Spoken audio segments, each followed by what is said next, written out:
Hello everyone and welcome to episode 477 of the Mark and Me podcast. As always, I'm your host Mark. Now I'm thrilled to welcome back on today's episode the genius that is Paul Smith from the most underrated band on the planet, Maxïmo Park. Yes, he's been on before, but I wanted to get him back because he's just an incredible, I won't just even hold back, genius. He's a mastermind and one of the best lyricists, I think, on the planet. So to have him come back and talk to me more about the history of the band, what inspires him, and just getting inside that brain is a treat and something that I've been wanting to do for a long time. So it's here, it's ready for you guys, and I can't wait for you to listen to it. But just before we get to it, let's quickly touch base and talk about my last episode. It was with Randy Blythe from Lamb of God. A huge episode. Thank you so much to everyone that took the time to listen. Probably one of my personal favourites that I've ever done, and I don't say that lightly. I really loved him. He just had everything about him. His charisma, his kind of humour, and I think his voice is made for podcasting. Yes, also for one of the best metal bands on the planet. But if you actually listen to that podcast, I could have talked for hours, and I really hope when they come to Bloodstock later in the year, I can sit down and do a second part face-to-face for you guys at home, because I absolutely adored it. But let's get back to today's episode, because Maxïmo Park have been going for years. They're absolutely unbelievable. I will say now this interview was recorded back in December, so we're talking about the upcoming tour that's just actually happened. So I know a lot of my friends went to Manchester and said it was absolutely phenomenal. But as I've said on the last episode, I don't need to go into details. Life's been a bit up and down. I've had quite a lot to deal with. And when that happens, something has to take a bit of a step back. And it was Mark and Me. Hence why you've only had kind of 3 episodes so far in 2026. So I'm not hiding behind anything. I'm not going to go into my personal life or details, but what I will say is I am back, and as you've seen in less than a week now, you've had 2 episodes, and this one, unfortunately, is 3 months old, but it doesn't take anything away from the context, it doesn't take anything away from the actual interview itself, and I love it. So I think the best thing to do is for you guys to hear this interview and judge for yourselves. So here is me and Paul Smith from the absolutely awesome Maxïmo Park. You have to leave, I appreciate that, but I hate when conversation slips out of our grasp. You spend the evening unpacking books from boxes. You pass me up so as not to break a promise. Hey Paul, how's it going? Not bad, how are you? I'm very well, thank you. Sorry about last week. That's okay. It's been absolutely chaos at the moment, and I had this bug that was going around that everyone seems to be getting, so at least it's been and gone before Christmas. Yes, I had something very similar a few weeks ago. Oh, it destroyed me. But I'm better now, which is good. I'm back on the chocolates and the celebrations and all the junk food that's coming my way for Christmas, so it can't be bad. Yeah, there's a lot of Pringles happening in our house.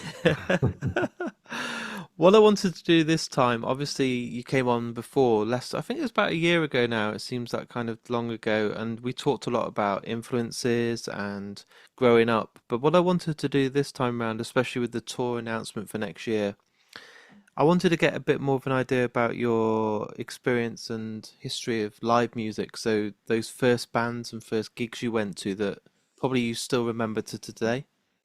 Mm-hmm. We'll give it a go.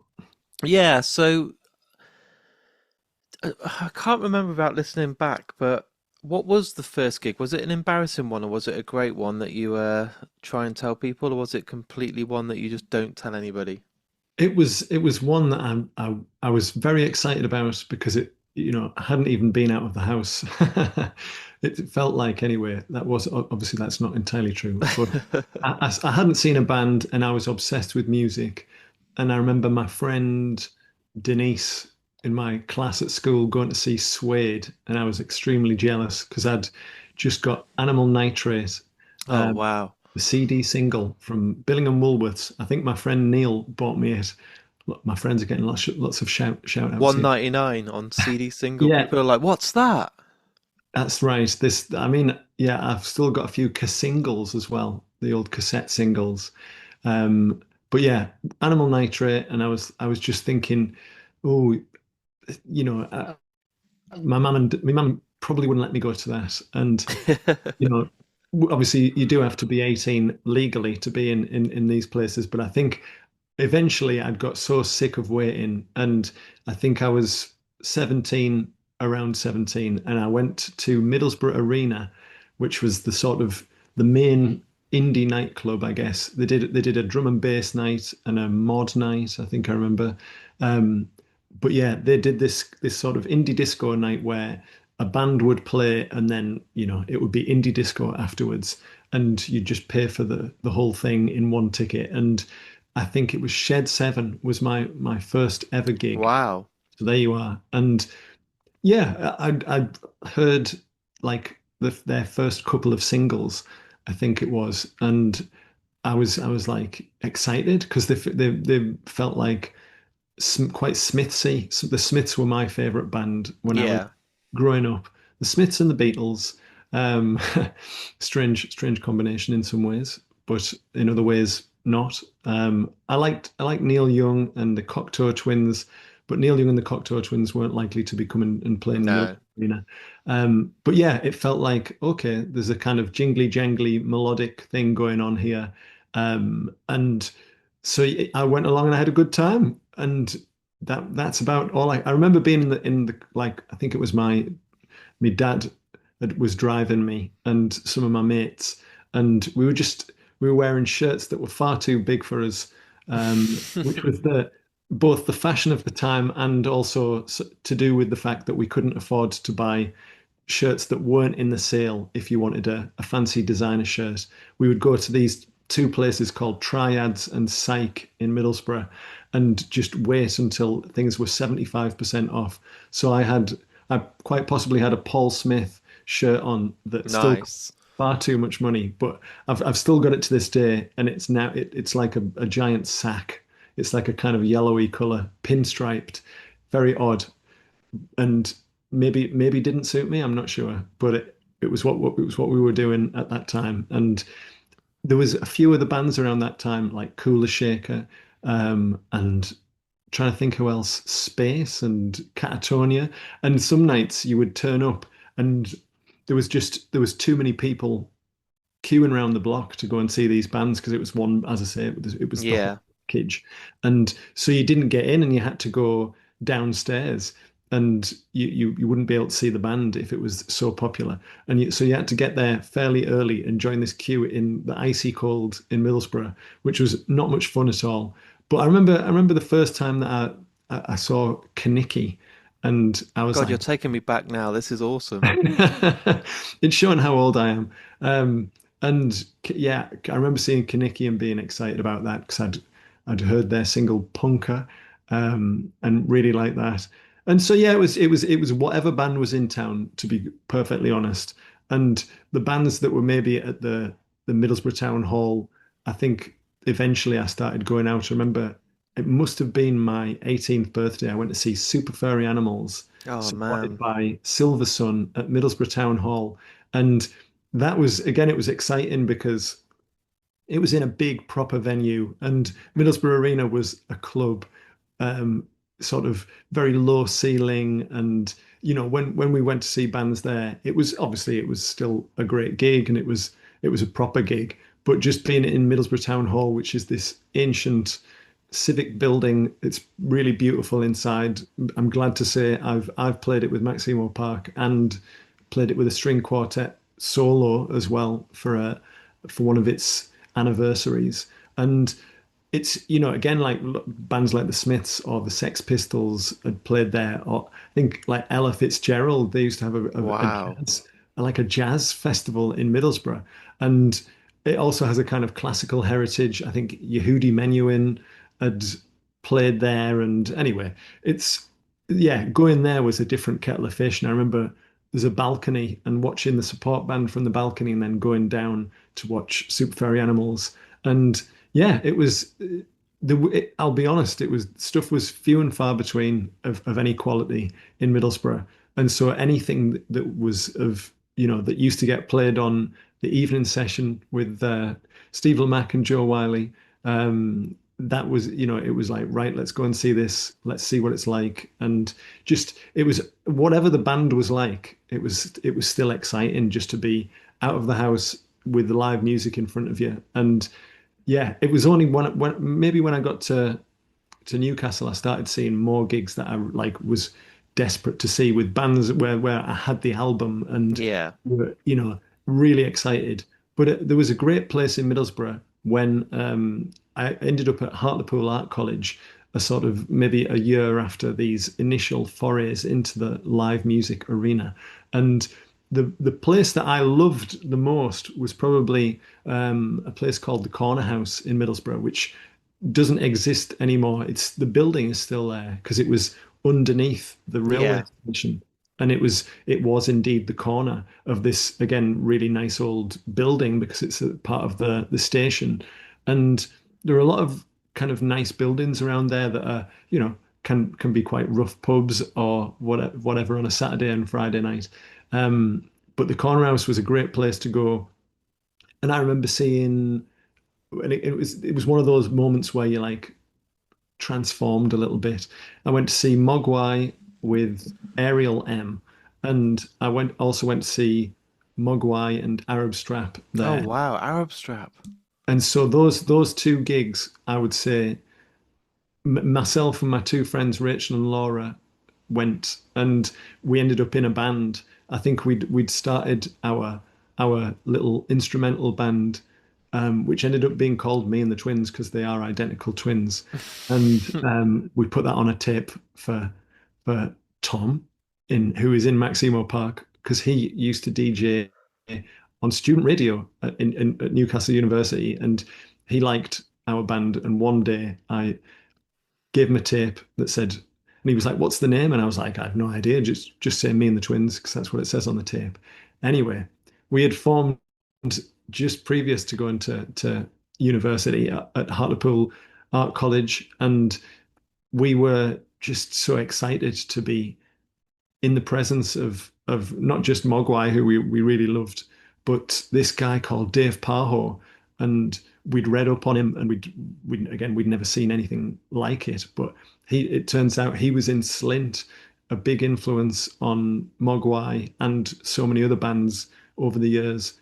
And watching, I mean, Mogwai were really great every time I saw them, and still, they're still a great live band. But at that time, just seeing Ariel M and the kind of the space in the music, because Mogwai was very dynamic, it would be quiet, but then the loud bits were crazy loud, and that's their whole identity in many, especially on the first record, and just seeing this Ariel M band was like the space and the melody, and it was very different to Mogwai, even though it was, guitar, bass, drums, instrumental music, and definitely you could see the influence had rubbed off on Mogwai, but it was just, yeah, I think it really inspired myself and Rachel and Laura to change some of the things that we were doing. We were doing kind of quite noisy, like Sonic Youth, My Bloody Valentine, kind of just feedback and just the odd kind of shard of melody coming out. Lots of noise. Yeah. Exactly. Just we couldn't play the guitar, none of us particularly well, and so we were just making music and for the joy of it and the sound of it, and being in a room with kind of two kindred spirits, which is the beautiful thing about being in a band. Sometimes is that kind of just you're all there's three different people with different ideas, but you're all on that same path towards something. And I think, yeah, I think we ended up playing a little bit more melodically. And I remember our photography teacher at the time, Phil Rodriguez, had said, "You've got to get there early for the support band. They're absolutely amazing." And I remember him taking photographs of the band at the time and then giving a contact sheet to me, maybe probably Rachel and Laura as well. And so I've still got that somewhere, and it's amazing to have a photograph of something. I remember taking like just a sort of normal, everyday clicky camera to gigs and taking lots of very bad photographs where the flash just pings off people, not off their instruments. And I've still got all of those. I remember actually going to a gig up here in Newcastle at the Dog and Parrot, and it was an American band called Sweep the Leg Johnny, which had the guy was like playing saxophone, and it was kind of like hardcore, like post hardcore American math rocky kind of music, and taking a photograph of the guitarist while he was in midair doing a sort of doing the splits, and just being, inspired by that kind of thing just happening in a pub to 40 or 50, maybe, maximum 100 people, and just being inspired by that kind of thing, especially when Maximo Park first started playing.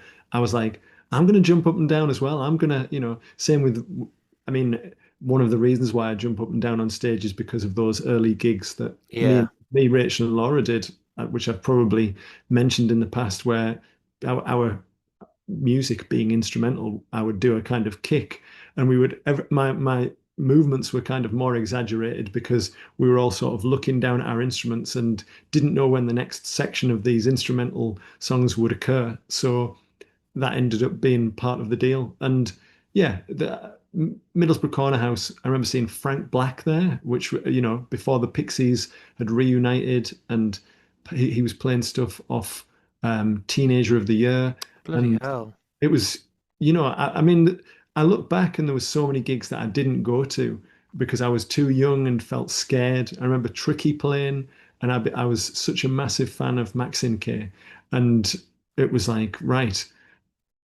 shall I go? What shall I do? And I was just, I didn't have any idea what it would be like. And so I was probably just scared. And my mum would have been like, are you sure about this? There's, going out to places where people can drink when I was like 16 or whatever. But yeah, if only I'd have had that strength somehow. Yeah.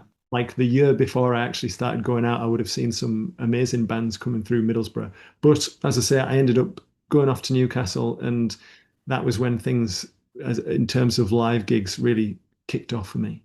I feel like you've made up for lost time. You started quite late because some bands I speak to were like, "Oh, I was 12. My brother took me to see these bands." You were a little bit later, but then you were like, "I'm making up for time and seeing as Oh much as I yeah, can when I well, can." well, this is it. I still go and watch a gig a week or Yeah, a couple of weeks these days. Being, having a family is obviously a bit different, but it's my, yeah, I love live music, and being in the room with somebody when they're creating the sound of it, of the music that you love, is special. Like there's so many different types of music. Like improvised music, I go and see a lot of. Whereas I maybe wouldn't listen to so much of that at home. If there's a gig on where it's a, like a free jazz trumpeter or whatever, I'll be like, yeah, that's interesting. Or electronic laptop stuff. Sometimes I kind of miss the performance element when it's a kind of a laptop gig, but being in the room and on with a loud sound system, I've definitely damaged my ears over the years, unfortunately. As well as being in a rock and roll band in front of some cymbals, that may have had something to do with it. But I remember seeing Acid Mother's Temple at the Clooney in Newcastle, and remember not having any earplugs in, and after the show thinking I've been foolish here. I yeah. This is gonna definitely, fuck me definitely, over in many years to come. I'm afraid so. So when Maximo Park started out and you were saying you were going on stage and jumping around like some of the kind of influenced and heroes that you'd seen previously, were you, because you started a bit late with the live music and stuff, were you kind of anticipating or had any kind of ideas that you could make that a job, or was it all pure just fun with your friends? Was it like we can do this, we can go out there and be like these bands we've seen on stage, or were you just kind of having it as like a hobby and a bit of fun? Well, definitely with me and the twins, it was like, this is a kind of art project, fun, Yeah, which is meant to be fun, but we're just creating something that it wasn't there before. We hope people like it, and but we're also aware that it's instrumental music with some often with films projected behind us. Um, it's a niche subject. But with Maximo Park, I mean, I wasn't a singer when I joined the band, um, and I'd often had disparaging thoughts and about other local bands when I would see them down the pub. I'd be like, this person is just an egomaniac. They're in a band just because the songs aren't great. They just want to be on a stage, or they want to Yeah. be part of the rock and roll lifestyle and that kind of thing. And so I was a bit dismissive of people in bands. And so once I had realized, oh, I am actually in a band now. Um, Things are going well after these first few rehearsals. Songs are happening. Um, I was we kind of penciled in a gig which was very similar to the ones that I grew up watching. Our first gig was at Bulletproof, a night inside Northumbria Students' Union, up in a very small stage just before an indie disco, I guess, alternative music night. And yeah, it was like 3 months or something after I joined the band that this first gig was on the horizon.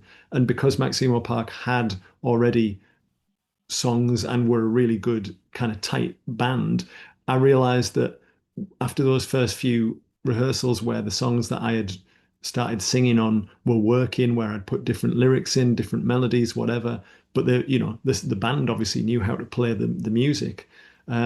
I was just kind of fitting in a way and trying to find ways to fit in that I guess made sense to me and to them. And when this gig was mentioned, I was like, yeah, we can book it in, but we need to be like great. I'm not going to be in some half-assed indie band. I want to be in a great band. It doesn't need to be anything. We didn't think about releasing anything at that point, but we were going to play. They had played live as a band for a couple of years, probably before I joined, and had done well in terms of getting people's attention. Um, and so when I first stepped onto a stage, I'd thought a lot about it, and we'd rehearsed a lot. And I feel like that first gig, we were as good as we could possibly be. We weren't probably as good as we could become later on down the line, but um, my influences were kind of art rock, I suppose. Like people like David Byrne, Iggy Pop, Brian Ferry, people who were coming at being a frontman from a slightly different angle. And I think to me, those early gigs were clearly a sort of baptism of fire. But I enjoyed it, and very quickly I did realize that wow, people enjoyed that first show. Everybody came up to me afterwards, was talking about it, and it was hundreds of people before. For your first gig to play to hundreds of people is unusual. And the gigs after that certainly didn't have hundreds of people there, but it had really given me a lot of confidence. And in terms of like a future in the band, it kind of happened so quickly that yeah, before we knew it, that some of the demos that we'd recorded were being listened to by industry people. And I remember Parlophone getting in touch after we'd just Wow. off the back of just a single that we had. Well, single is pushing it. Just a demo recording that we had on a CD that Duncan had made, and we'd recorded in a few of the studios.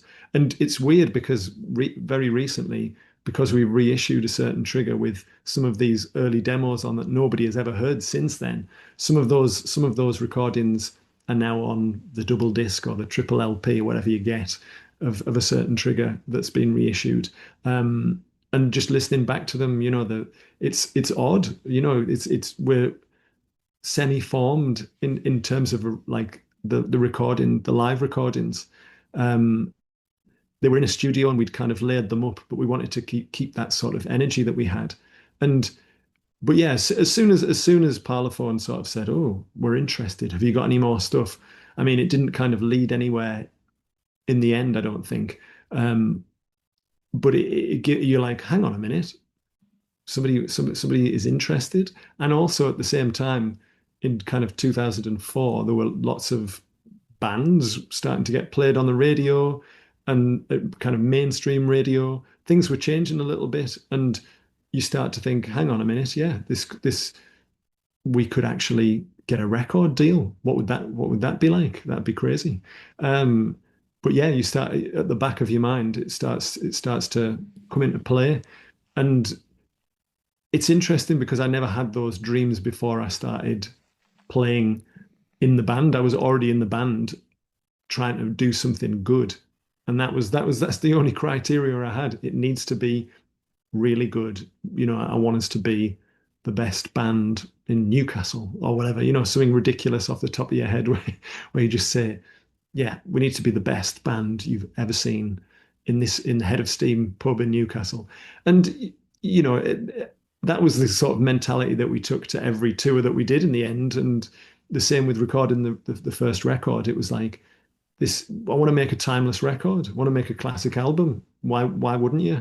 And I still think that now, wanted Stream of Life to be a classic record, and I have no control over whether anybody else thinks that. But if you don't think it yourself when you're making it, that you want to make something that stands the test of time, I'm being a bit silly again with saying classic album. But you want something that stands up. You want something that you can go and listen to and be proud of yourself. I don't want to look back at our records and go, yeah, we did that for the wrong reasons or Yeah. whatever. We've made and will continue to make bad decisions because we're trying to do something interesting. That's the nature of art. Um, Crafting something, it's not always going to be exactly what you want it to be. Sometimes that's a great thing because you'll get something that you never had even thought of in the beginning. And other times, especially being in a band, it's a collaboration, so you are compromising all of the time, and there'll be things that you think, oh, I wish I'd put my foot down there, or I wish people hadn't listened to me on that one. I was wrong. You can have those kind of conversations in the end, but yeah, from my own point of view, I feel like all of that and that sort of artistic mindset of coming out of an art college and being in an instrumental band and not being a singer, I think has held us in good stead because we having dreams of rock stardom is silly in some ways, and in other ways when it's somebody who has that vision and can pull it off, so I'm sure many of the great pop stars of our time have had that drive and that kind of dream of being at the top. But so many of the things that I saw in those early days, and still to this day, I will buy a record that's, only got like 200 copies pressed or whatever. If I like it, it doesn't make any difference to me. And the same, I remember when I first moved up to Newcastle, I saw the band Sparkle Horse at the Riverside venue, which doesn't exist anymore, sadly. And I saw a band called Neutral Milk Hotel as the support band, and nobody was watching them. People were talking, waiting for Sparkle Horse to come on, and I'd got their first album from a little shop in Middlesbrough, and I told my friends, we've got to get there early. Neutral Milk Hotel, they're amazing. And you could see that Jeff Mangum from Neutral Milk Hotel was not impressed by all the people talking. And really, you could see that the kind of wind had been taken from his sails after like the first couple of songs. But after each song, me and my friends were at the front, dead close. Again, just being close in a venue is so special. Again, that's why I would prefer that to a kind of stadium gig any day. But certainly as an audience member, and we were whooping and kind of clapping and just showing our appreciation. And you could see the band getting into it. And I remember speaking to the band afterwards, and they were like, "You guys got us through that gig. It was amazing. Thanks for watching." And that's the sort of thing that I still think about today. If there's a gig that we're playing and it's not going as well as I'd thought it was going to go, or you'd expected a bigger reaction or whatever, who knows what it might be. All sorts of things run through your mind when you're on stage, and I think of gigs like that. I think of my own gigs like that, and I think of what the songs are about and what they mean to me. And in the end, you get meaning from what you're doing if you want it, if you can feel something when you're singing the songs and performing. Again, some days you just don't want to perform. It's like, right, I've got to go out there. And as soon as I go out, it's like, you know, it might take a song on those days or two, but something clicks, and or the audience or somebody in the audience you can see that they're loving what you're doing. It's that kind of connection it's there, it's real, it's you in a room with other people, and you can't replicate that. Has there been times you've gone out there and it's took more than a couple of songs and you've really struggled and you've just thought, I can't switch it on today, even if I'm seeing someone having the time of their life, I just can't click today, like something is not happening. Um, no, in the end, there's always something, That's and wonderful. and sometimes it's like getting angry because somebody's talking, or somebody leaves to go to the bar in what you think is the best song on the new album. And you're like, I am gonna show these people that what this song is about. It could be, as I say, putting more energy into your movements, or it could be just trying to connect with it in your mind on that sort of deeper level, bringing something that you've experienced that day into the song that wasn't there when you wrote it, of course. Um, yeah, I think you can, especially with the kind of music that we make, it's very passionate, and um, if I'm not engaged in it, I think it would be difficult to you would see that, and it would be a tough gig as a result. I think, yeah, some gigs, as I say, I've been through the emotional ringer in different ways. Not some, the early days, especially, I didn't know whether anybody was going to come back. I was much more of an angsty person. That's still part of the deal. But yeah, as a younger person, singing these songs that meant so much, it was, yeah, it was a lot of things were going on inside me, and you're dealing with a new situation in your life. People are watching you. You're in the public eye. People are talking to you about your music, and not everybody's very kind. Um, Again, you're experiencing things that you've never gone through in positive terms. You've you're in a new place every day. You're away from other friends. You're meeting new people, amazing people. Falling in love with people. It's like there's a lot going on in anybody's life, and I think you can channel that. Um, I, I think being from maybe also being from a working class background, just knowing, watching my dad leaving at sort of 7 in the morning and coming back at 7 at night, or doing night shifts, and seeing him as he comes in, and being from the area that I'm from, that there's that's possibly part of it, that I don't want if anybody's paid money to come and see us, I want to give them the best show they've ever got, whatever my mood is. There's a kind of determination and a kind of zeal that I have because of the songs mainly. I believe in the music, and my job is to go out there and be the troubadour along with the other guys in the band, and get this music to people that I believe in, and show people that you care, because it is a performance. That's the thing.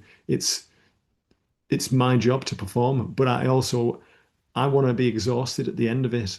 I want to have given everything that I possibly can, um, and that's hard work. But it's also, you benefit from it.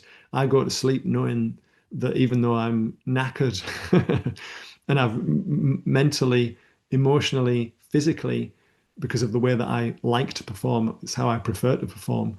Um, I go to sleep thinking, I've done my job, my little tiny part of the universe. I've I've done it, and I can't force people to like it or to understand what I've done or whatever. I want them to just go away with to have remembered a memorable performance. And some nights, the rest of the band are like, you don't have to do it like this. You can just relax a little bit. And I'm like, I can't. That's just me. And again, it's what I believe in ultimately. And yeah, when things go wrong, it can be kind of combustible to my mood. But again, you end up, it's a real performance. Things happen, you know, on stage, people shout certain things out. Again, I'll engage with people because that's the environment. But again, as you get older, you learn a little bit more about when to engage and when not. Yeah. The rest of the audience can't hear that guy at the front who's saying this or that, and so you have to try and keep everybody interested. And again, that's like I'll dress up and I'll try and again get somebody at the back of a room or the back of a festival who might be just walking past with their hot dog. I want them to at least listen to it and see if they like it or not. Um, and so yeah, that idea of trying to reach the back of the room and the front of the room and the middle is part of my approach to stagecraft, if you want to call it that. So with the announcement of the upcoming tour in sort of early 2026, there's a lot of great venues. I've seen you going to Australia, you've got Europe, you've got UK. Is it now a real challenge to try and get the perfect set list to keep everyone happy, but the band happy at the same time? Because obviously you always want to play new songs, but you also want to celebrate the album, the anniversary, put the hits in that people are paying their, hard-earned money for. But as a band, you also want to be stimulated on stage. So is it kind of, I ask this to a lot of bands, but I can't even imagine how to even start to kind of hope you can please everyone. It's getting harder, and it was already hard. And Yeah. I mean, in some ways, doing something like a 20-year anniversary tour is makes it a bit easier Yeah, a slight in some relief. ways. Yeah. Um, and the thing is, we play like when we did a 10-year anniversary, we did a kind of I don't know how many shows, not that many, but we played the first album in full in order, and we did it. It's done, and I'm not saying I'm not never going to do that again, but with this tour, we wanted to focus on that album. We've reissued it. We obviously want to remind people that it's a good record, and we'll play pretty much everything from the record every night. But also, it's the 20. We want to celebrate the band being a consistently creative entity for 20 years as well, which doesn't often happen in the music industry. And I think what we'll end up doing is playing one song from each of the other records at Yeah. least, and just making it a kind of a varied set list. To keep us interested, but also to respect our. I mean, saying it out loud sounds stupid, but kind of respect our legacy. Like what we want to. It's we're in complete control of everything, and so it's a very Maximo Park thing to do is to respect all of those records as well as this one, which was hugely popular and remains very much a go-to album. If somebody recommends a Maximo Park album, they'll probably recommend a certain trigger. But yeah, it's the other thing about it is it's fun to play. It's going to be very exciting to play a lot of those songs that we've not played in a while. We often rest some of the sort of singles from that album when we go on our tours, and so there'll be a lot of music from that era, especially when we used to play those shows. We only had an album's worth of material, so we would often play one or two B-sides. And in the end, a lot of people bought this. It was on import. It was a B-sides compilation called Missing Songs, which you can get. Again, we've repressed that as part of a double LP edition of a certain trigger, and it's on the CD reissue. It's like a double CD, and so that people got hold of those B-sides and loved them sometimes as much as the actual songs on a certain trigger. So I think it's a good opportunity to, each night to throw in at least one B-side, and um, it keeps us on our toes as well. And I think, we're not going to play loads of obscure stuff on a 20th anniversary kind of greatest hits tour, but um, we're not your average band, I'd like to think. And so yes, we are playing the game a little bit by focusing on that record and playing the greatest hits.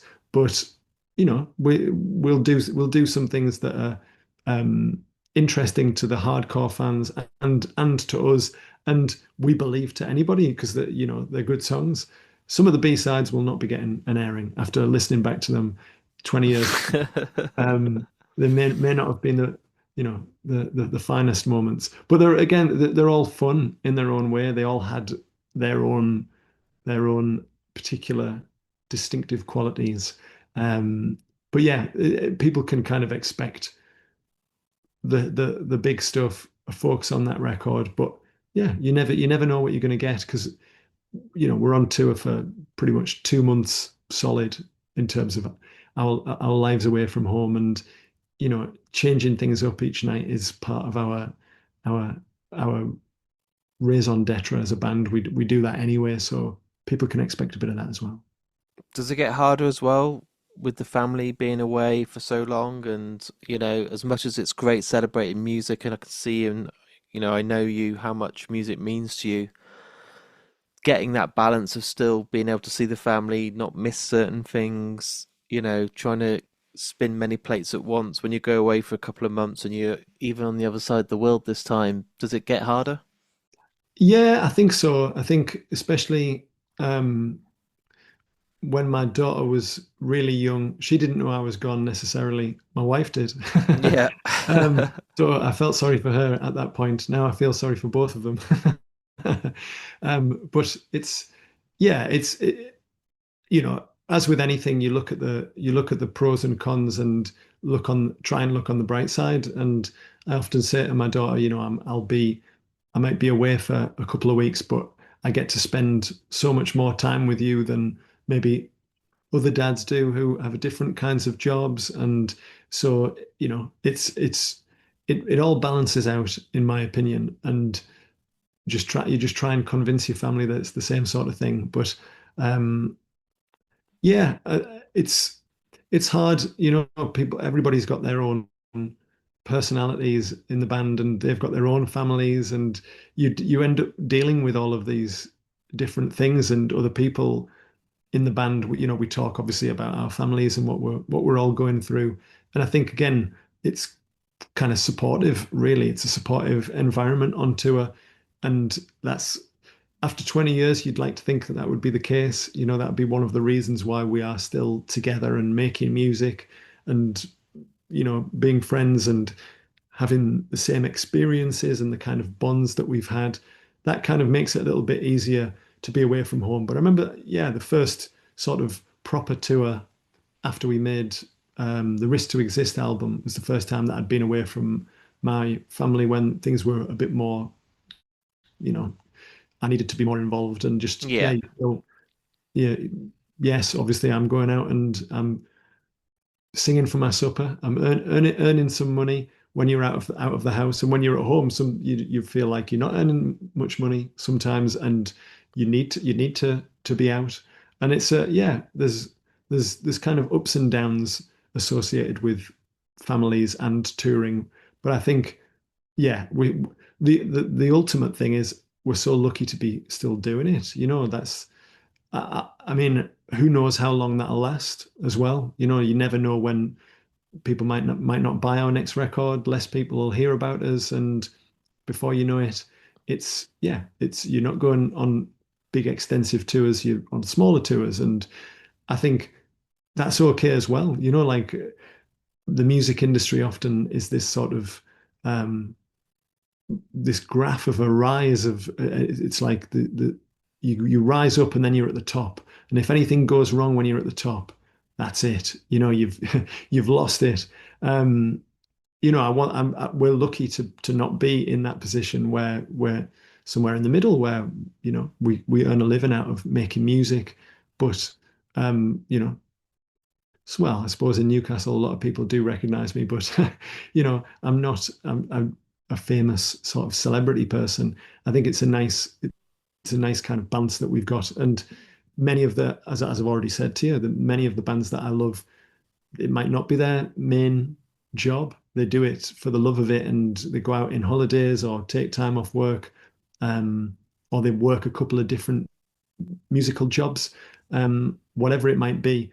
I've never measured success by the amount of people listening. I always measure it by the music that you make and what you feel about it. Do you feel like you've succeeded? Do you feel like you've pushed yourself? Do you feel like it's, in our case, are they good pop songs? Do they stand up? Have you done it just as a faddish kind of thing, or are you trying to create something timeless? It's interesting. It's interesting. All of these questions are what I kind of wrestle with every day. How do I put out my next solo album? When will Maximo Park start writing again? What will it be about? What sounds will we discover on the new record? What exactly are we going to do? The sort of the future being open is great because there's so much possibility, but also it's a little bit daunting as for everybody, not knowing what's ahead. So yeah, it's an interesting position to be in, and as I say, I think about that in relation to my family. Ultimately, I want to be a good person. I want to be a good family member. I want to be a good dad. I want to be a good partner. And they're more important than music to me. But then Yeah. music is my life, so it's a you're often kind of juggling some of those pressures, and it's hard to know what's right and wrong sometimes when you value music so highly. But obviously, yeah, without music, I would have to find a different way of earning a living and helping to look after my family. So yeah, it's all interlinked. Have you ever asked that question to yourself? So the questions you just said then about, what's Maximo Park going to sound like next? What's the sound going to be like? What's my next solo album? Have you ever asked yourself, what if there's no more music?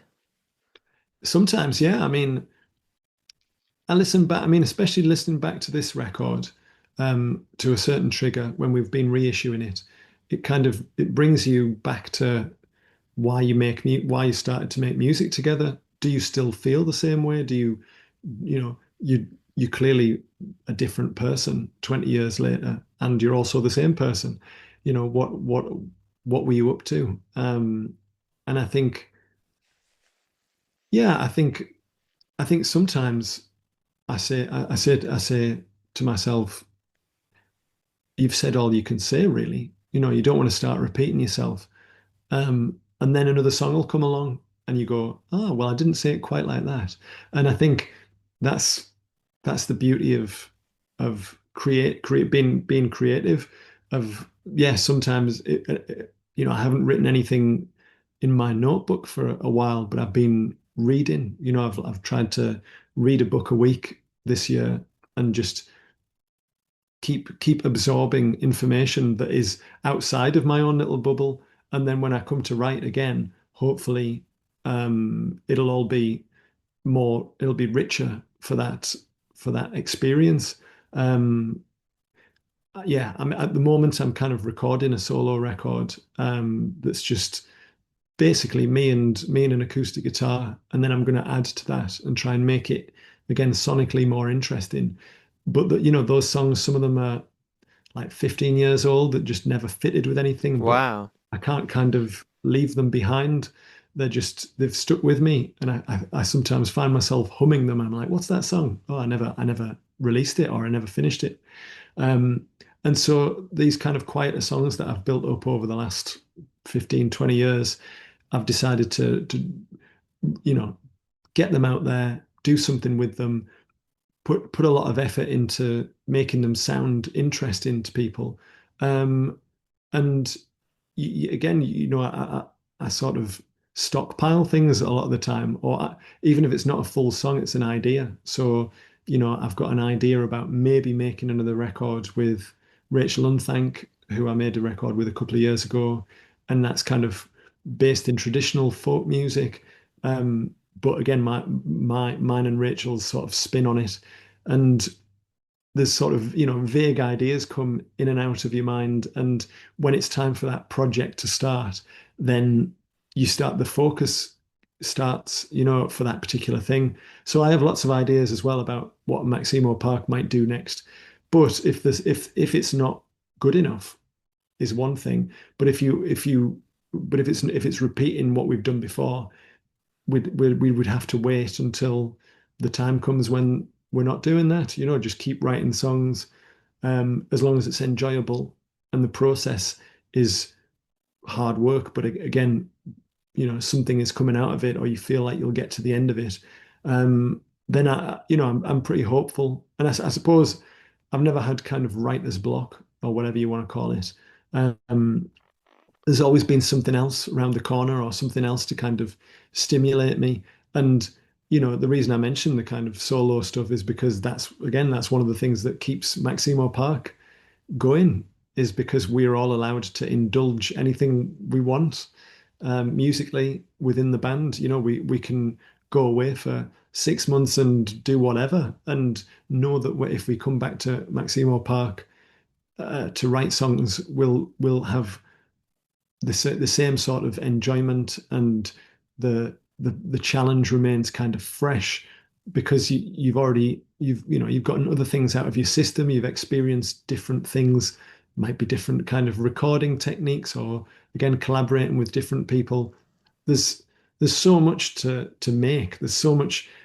I feel, I mean, I look in the mirror and I know that it's 20 years later, but I also feel like I've just started. I feel like there's so much more to do. And at the same time, to go back to your question, I do feel like we need to take a bit more time to understand what we're doing in terms of what we've done before. Does this merit a place in our catalog? Does this merit a place in your record collection? Because if it needs to, it needs to. I mean, in some ways, you're always proving yourself. You want to make a record that's as good as the last one if you thought that was good. If you were, even if you thought it wasn't that great in retrospect, you want to make a better record. And you know, I've said it before, but like I don't want to just cruise through life. No. I want to be engaged, and I want to share my enthusiasm with other people, whether it's my friends or then eventually a wider audience. If you've got an idea, or if you've listened to this record and you think, hey, maybe we could kind of nick a bit of that. And sure enough, you play something that you think is influenced by something, it comes out completely different and not like anything else that you've ever heard. I mean, 20 years later, the other thing is that I kind of trust that we'll get there. I kind of trust, even though again, if the last Maximo Park album, Stream of Life, is our last album, that's in some ways that's sad because I want to make more. But if it is, then it was for a reason. It was because we didn't have the same sort of inspiration as we did that time, or whatever reason it might be, there would be a reason. And it's I feel like it's a really great record. So that's okay. I can kind of live with it. But knowing that I've thought that before, and then we've made another record and another one and another one. Even as we've lost kind of original members along the way, and we're down to a kind of hardcore of me, Tom, and Dunk. We've managed to rejuvenate, and I think we're as good a band as we've ever been, maybe better. It's music isn't a competition, as I like to say, Of course, yeah. as everybody says. But I do feel like when we play live, with Gemma and Andrew on keyboards and bass respectively, I feel like we're firing on all cylinders. I feel like we're just, I would want to come and watch this. That's all my criteria has ever been, was would I want to watch this? Would I have this in my record collection? And I don't love loads of kind of indie rock, but I would buy our record. I would, because it would be one of the good ones. Of course, that's great. You're And so that's the proud kind of of, it. yeah, Yeah. yeah, is that you do need that kind of mentality to still hopefully kind of feel relevant in, after 20 years of making music. I'm aware that, some people will probably only know a couple of singles or a couple of records, and then there's so many other people that know all of them, and or have four or five of our records, and they know what we're about, and they'll come and see us live, or they might not come. That they couldn't get a babysitter. Lives change, and then the next tour they'll come along if they see the poster or they hear about it. um and what a lucky position to be in. Like, I'm very grateful. And you always want more. You're always like, could we play here, and can we do this? And maybe loads of people will turn up, or maybe we'll get great reviews and loads of people will buy this record. I don't, I am part of the world. I'm not completely divorced from reality. But I have hopes, and still have kind of hopes and dreams. More, as I said earlier on, I didn't have any dreams of rock stardom or anything when we first started. But now, knowing that if we put another record out, somebody would hear it, you kind of think, wow, what would they make of this? Like when we were doing Stream of Life, I was like, what are people going to think of Armchair View? Are they going to enjoy the title track, Stream of Life? I really love that song. What will people think of it? Favorite songs is kind of really anthemic. Will people sing along when we play it live? Yes, was the answer. That was great. But you just, you have these kind of hopes and expectations. And on the other hand, it's a blank slate. It's, if it happens, it happens. If it doesn't, there's probably a good reason for it. And I don't think you'll ever stop. Just I hope from the not. time we spoke together, the kind of energy and enthusiasm you have is like you're working on your first debut EP. I speak to young Um, bands that are just about to release their first album. You've got even more energy and more passion. So I think if it's like that 20 years later, you're not going to stop. I can just tell. Even if Maximo Park were like, let's just leave it, you'd be still releasing solo projects or new work, or Yes, you'll I never think stop. so. I think so. I hope I don't. And but this is it, as it's like it is a quest. You're like looking for the next thing, the next bit of inspiration. And um, every time. I mean, I'm currently going into a record with my friend David, who's in the band Field Music, in their studio, and it's just I'm excited, and I want to do something good, and I'm scared because as soon as your headphones are on and the red lights on, you can hear every single little bit. The kind of self-consciousness of recording comes out. Um, but yeah, same with the band. Every time that we go into a recording studio, it's so exciting. And the fact is that we don't get to do it that often. Like, it takes time to build up the songs. It takes time to, you can't be on tour all the time. People have already seen you. There's a kind of, you've got to try and find the right balance between when you go out and when you are writing, and making sure that the record's in a good place, getting the artwork right, all the kind of the things that are, behind the scenes. And so actually being in a recording studio, I've only ever been in with Maximo Park 8 times in 20 years, which is Wow. that's really not that often. And sure enough, you immerse yourself in it for 3 or 4 weeks, and often we're in a different place. Whether it's London or somewhere in America, where we're lucky enough to have recorded in like Wilco's loft studio. You're going in from a sort of cheap rental place into the studio every day, trying to find that focus, get the sounds right that you hear in your head. And I would just want to keep finding that that focus, trying to find the opportunities as well. As I say, with the band, it's often in a very nice, really super cool recording studio where people have recorded great records already, which is always amazing. But just being in like, in a bedroom recording and thinking, maybe somebody will actually hear this. Maybe it'll go on the final record when my friend mixes it. Um, again, working with David, who I respect so much, and I love the music that he makes, and he's a great engineer and producer. So to me, it's like that that is equally exciting. And again, I'm thinking, well, what now that I've started recording it, what will the artwork be like? What reflects the music in it? Where should I get the artwork from? Shall I get on my hard drive and find some of my old photographs? What, that's fairly boring, but that's how my mind is kind of working at the moment. I'm kind of thinking, right, Maximo Park are on tour in February.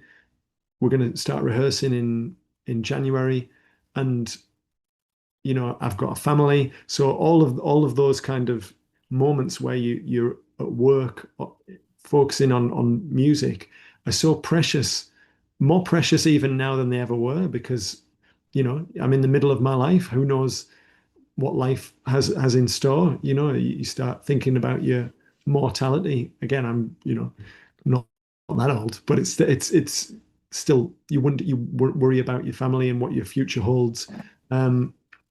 But all that's interesting, and again, all that can go in the songs.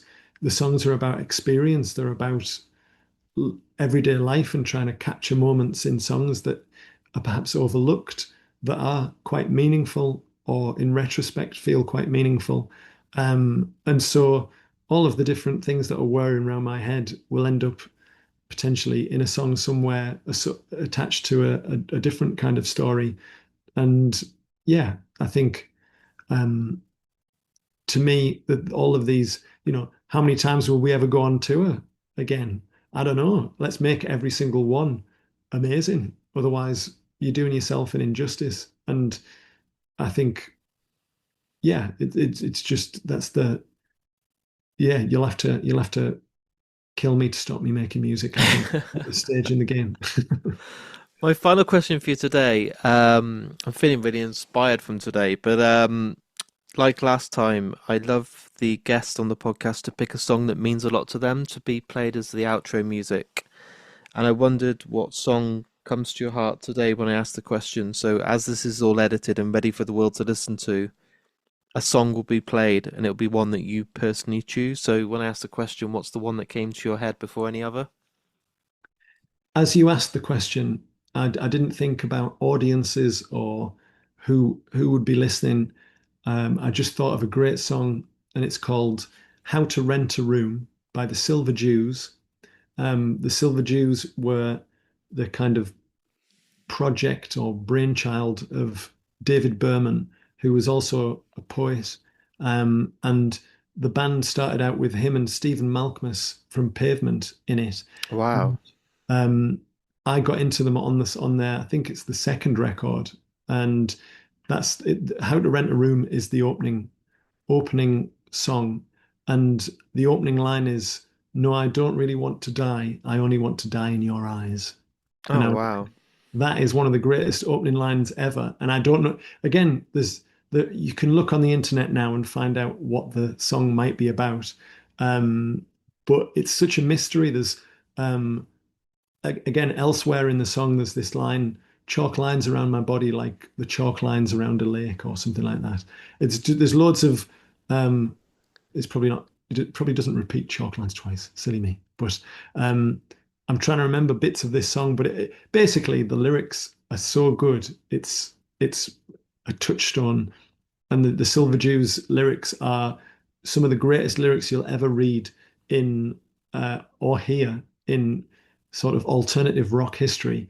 However, the music is really sort of dry and brittle, and again, I love the music. There's something really kind of understated about it, and it drives home all of the stuff that's in the lyrics, the kind of humor and the imagery, the poetic imagery of David Berman.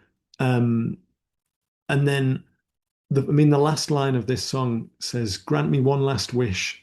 Life should mean a lot less than this," which I think is I Again, can't wait to listen to this that now. is one of the again, that is one of the best closing lines Yeah. song. And I think anybody, I heard that when I think it came out in like 97, 98. So I was like 18, 19.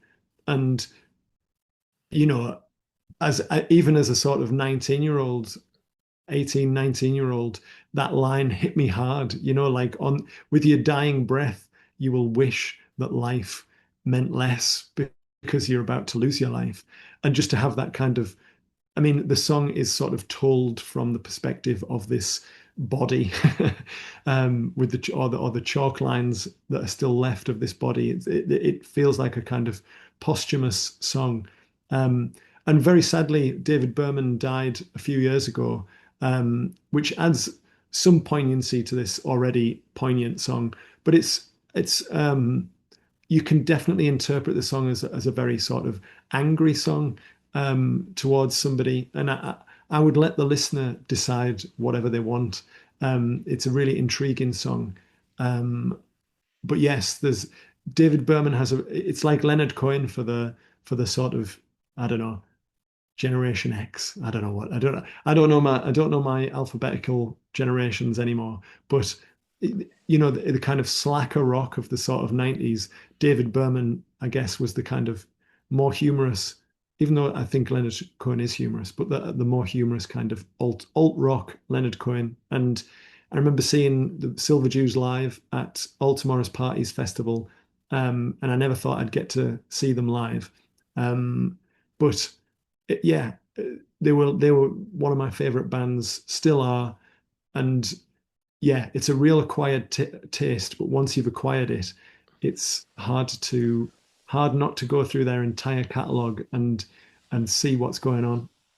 Everyone is asking me at the moment for present ideas for Christmas. So like, Mark, what do you want? And I'm like, I don't know, because if I want a book or a vinyl, I'll just go and buy it.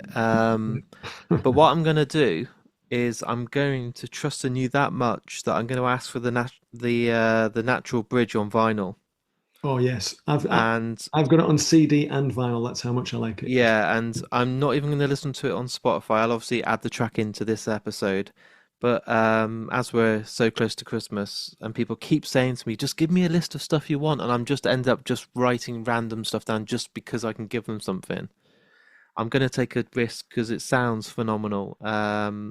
The lyrics are kind of peerless on this Yeah, record, and again, as with certain singers with very distinctive kind of not classic singer voices. Um, if you don't, if the lyrics weren't as good as they are, you might not be drawn in as quickly or at all. But yeah, it really sticks with me, that record, I have to say. perfect. Thank you for coming back on. It's been an absolute pleasure and really inspiring again. And I will be coming to see you. I'm going to make the effort to come in February because you're playing Manchester on a Saturday. It's Saturday the 7th, I remember, on a Saturday night in Manchester. So I'll come and say hello. And Absolutely. I can't wait because a good friend of mine bought a ticket and messaged me the other day, and I didn't even reply and say, actually, he's on the podcast next week. I thought I'll wait and surprise him. But I know he's coming to the gig, so I'll tag along and come and say hello. Absolutely. Nice one. Thank you for everything. I'm getting really excited now to listen to the Silver Jews. Good. And They've got so many great records. Bright Flight, is that what it's called? I can't remember. Off it yeah, without them in front of me, my brain goes onto freeze mode. But yeah, they kind of get more and more accessible as they go on. The album before this, The Natural Bridge, has Stephen Malkmus on, and you can hear him singing as well. And so that they kind of swap vocals. It's quite an interesting record as well. But anyway, I'll let yeah, you it says cover there's all of it. Bright Flight, the Natural Bridge, and American Water are the ones that people are recommending to start Yeah, with. So those other two are like amazing, great records, and yeah, slightly more accessible than the natural. I think the Natural Bridge, just because the production's so dry and the yeah, songs kind of like these weird broken country songs. I think it's a bit more of an acquired taste, but it's so good. Um, and weirdly enough, the bass player in Ariel M. who was just playing with them when I first saw them in Middlesbrough Corner House, ended up in the Silver Jews, married to David Berman, Cassie Berman. So the Wow, small conversation has world. come full circle. There you go. That's meant to be. But thank you for your time. I will catch up with you very soon, and but I do really appreciate you coming on, and it's always an absolute pleasure. Nice one. Thanks. Great to talk. Never try to gauge temperature when you tend to travel at such speed. Velocity. Is it cold where you are this time of the year? You didn't leave a scar. So there's my interview with me and the genius and the absolute mastermind that is Paul Smith from Maxïmo Park. Thank you so much, everyone, for taking the time to listen as always. And if you've enjoyed this interview, please share it. I see more and more of you each week doing it on Facebook, Twitter, Instagram, TikTok, whatever sites you use. It is literally just a click of a couple of buttons. And I've said this on over 400 episodes. It costs nothing to do. You literally hit share, or you put retweet, or whatever they call it now on Twitter or X or whatever it's called. But it means that so many people on your timeline or your audience or your fan base or even just your friends and family suddenly see the artwork, suddenly see the podcast, and who knows, they take a chance, they hit play, they listen to the Mark and Me interview and think, that's awesome, I'm going to go and listen to more. And that was just because you shared it. That's the power of literally your thumbs or fingers. But also, it just helps me out. I'm an independent podcaster and people don't sometimes realise. They say to me at festivals, can I speak to your agent or your manager, or where's your team of people? And I'm like, it's me. I do all of it. I record, I do the producing of the podcast, I schedule the interviews, I do the interviews, I do the research. So if you can just repay me by saying thank you and just hitting that retweet button or share button or putting it on part of your stories, it goes such a long way that you won't even realise the impact it has. So please keep that happening. Also, obviously, I'd love to say a massive thanks to Maxïmo Park for coming on the podcast. Paul is a genius, and I'm so glad we got to sit down and talk and do a follow-up episode.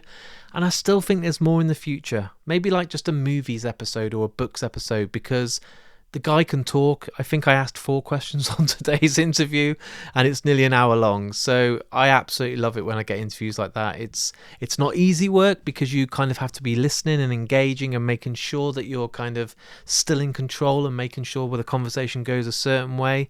But I'm kind of just sitting there in awe, listening to him and how much he's been through and just the genius and how his brain's put together. It's a fascinating thing to be on the other side of the microphone and just kind of watch and observe. So thank you so much.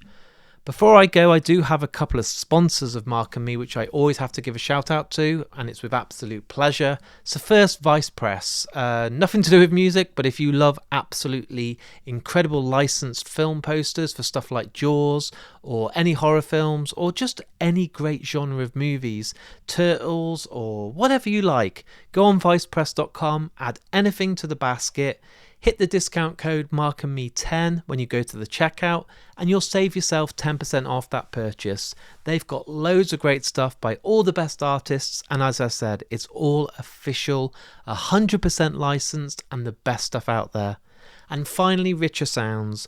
As always, guys, if you want to get yourself a new stereo, anything to do with audio and visual, a huge TV, a projector, some headphones, whatever you go and want to buy, make sure you go on richersounds.com or visit their high street stores. They won't be beaten on price, they'll always do a price match, and they always offer the best guidance and support. They really are the best out there. And if you want to support Mark and Me, I do have a Patreon account. You can sign up for as little as £1 a month. The kind of benefits, I think, is you get a badge straight away. You get put into prize draws. You're going to get, and I keep saying it, but life has really took a toll. There's kind of this project I want to do called The Lost Tapes, and I've been really kind of eager to get them to you guys at home, and I feel a bit like guilty and responsible that I've not released them all, but they're lost. They're called The Lost Tapes, so just bear with me. I'm getting my life back on track, and you'll get those episodes very soon just for signing up, and they're exclusive episodes that will only be available for you guys at home.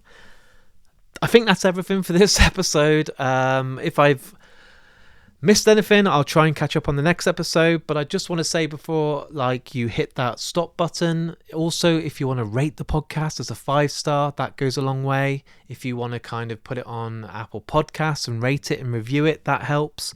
But everything you do is appreciated. None of it goes unnoticed. You won't believe how long I spend looking at all the retweets and the likes, and I see the familiar faces, and it all truly makes it worth this hard work. I love you all. I'm so grateful for everything you do and all the support you give this podcast. And it's really nice to say that in a few days' time, I'll be back with another episode of Mark and Me. So until then, please look after yourself. Please keep safe. Tell your friends you love them. And I'll speak to you all very soon. No, I don't really want to die. I only want to die in your eyes. I'm still here below the chandelier where they always used to read us our rights. I want to wander through the night as a figure in the distance, even to my own eye. Have you ever rented a room? Have you even ever rented a room? Anchor let you see the river move, but now that your evil dreams came true, there on your face a row of teeth will come to replace. I know you laughed when I left, but you really only hurt yourself. When you see your curtains move in the wind, you can bet I'm betting against you again. 'Cause I'm a man who has a wife who has a mother, who married one but she loved another. You're a tower without the bells. You're a negative wishing well. Should've checked the stable door for the name of the sire and dam. You were always at the dog track with your brother and all his friends. Chalk lines around my body like the shoreline of a lake. Your laughter made me nervous. It made your body shake too hard. Now there's a lot of things that I'm gonna miss, like thunder down country and the way water drifts when you're running for the door in the rain. Read the metro section, read the metro section, read the metro section, see my name. No, I didn't